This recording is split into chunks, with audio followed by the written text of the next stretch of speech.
Welcome to day 2511 of What's Up To Now. Sharon Horne-Ellstrom. I'm here sharing and documenting the journey originally as I went from the brick and mortar corporate world of businesses to the online world of business, dropping things. And today and the rest of the year, I'm trying to combine, just for sanity's sake, it's such a busy time of year, both what I talk about in the Let's Grow Annual Challenge and my Supersize Your Business group. Why? For consistency, for my brain to be on one wavelength as I'm talking about topics, for both business owners as well as us as individuals. The Let's Grow Annual Challenge is, businesses could do it. I haven't really invited any business owners are in it, but I haven't really invited businesses specifically to participate, but that might be something I consider next year because it could be of great value to them, depending on what next year's challenge is going to be. I haven't decided yet.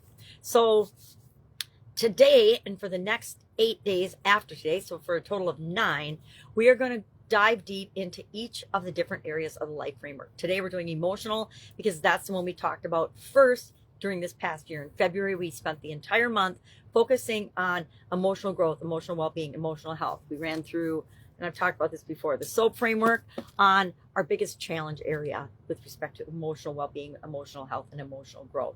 Then we covered a bunch of different topics and a bunch of different tools. And at the end of the month, we went through our own 7-step growing process. We created the process in January by looking at different frameworks and different ways of growing. And we created our own that aligns with growing, GROWING, to help us to remember and learn it. And then we practice it every month, and we'll practice it at the end of this year. We'll do the same thing. We'll pick our biggest still growth area or goal, and we'll run through our growing process to set us up for success in 2025, next year. I always like to say next year. So when you're listening to this, it's like, well, that's weird. That's from 5 years ago. Why am I listening to this now? Because I guarantee it will still be relevant. So today we're looking at emotional health, emotional well-being, and emotional growth. And we're taking and doing an audit of what we've done so far and where we're at, our progress. So we're going to go back, look at our notes from February.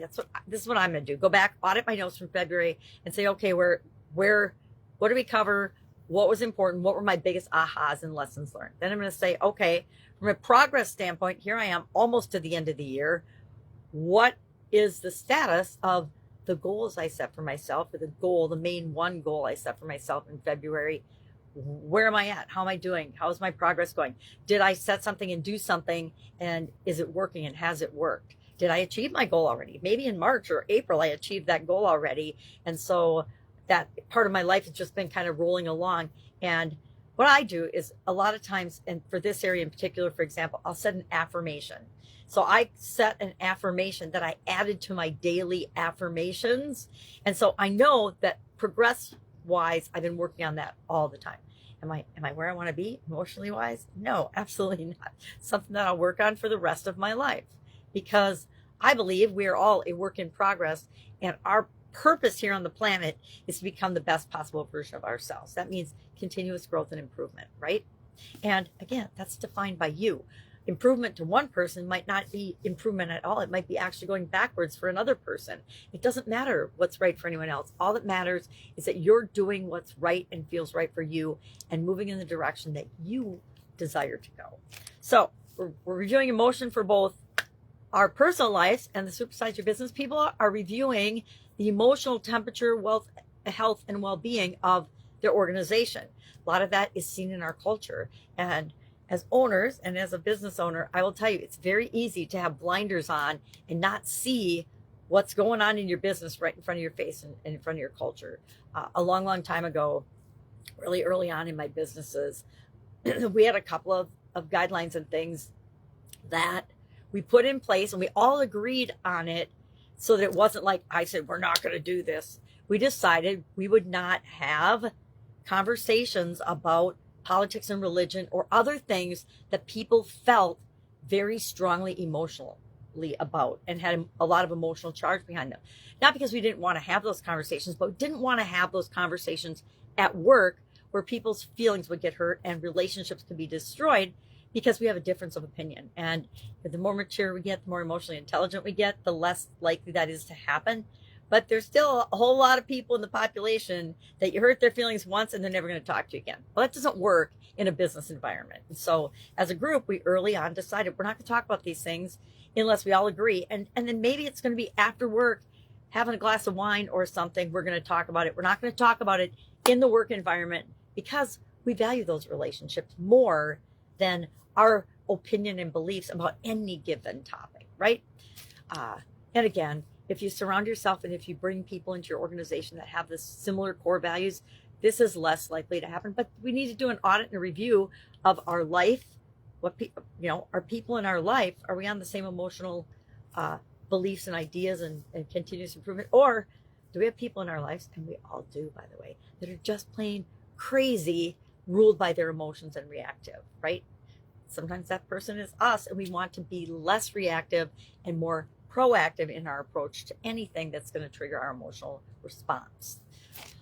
So that's what we're working on today. And then for the next 9 days, we'll focus on a different area. It's kind of a lot if you haven't been keeping up with it, but that's okay too. If I were to look back at my emotional things and say, oh my gosh, I didn't do anything that I said I was going to do with this, then I got some work to catch up on. But I also want to then ask myself, well, what happened that I didn't do what I said I was going to do? And then just learn from that. I'm not going to beat myself up over it. I'm just going to say, okay, well, this happened and it was a huge thing and it totally shut down my ability to work on that area. And then we just say, okay, well, what's next? What am I going to do about it next or now? Because we can't change anything in the past. If we didn't do it, we didn't do it. We just need to be honest with ourselves. Like, yeah, I made no progress in this area. I would have to say, when we get to physical, I'm going to have to say, I didn't make very much progress in that area this year. And it doesn't feel awesome, but it's the truth. And so I have to be honest with myself and say, well, what am I going to do next year differently? All right. Any questions? Hit me up and ask. If you got an idea for next year's challenge, hit me up with that too, because I have not honed in on exactly what I want to do next year. It always comes to me before the end of the year, but sometimes I need help, but I always come up with something. What do I mean? I always come up with something. I just don't know what it's going to be yet. That's what I tell myself. I don't know yet. I haven't done that yet, but I am going to commit to myself that I will. All right. If I can help you, ask. Otherwise, have an absolutely awesome day. Bye.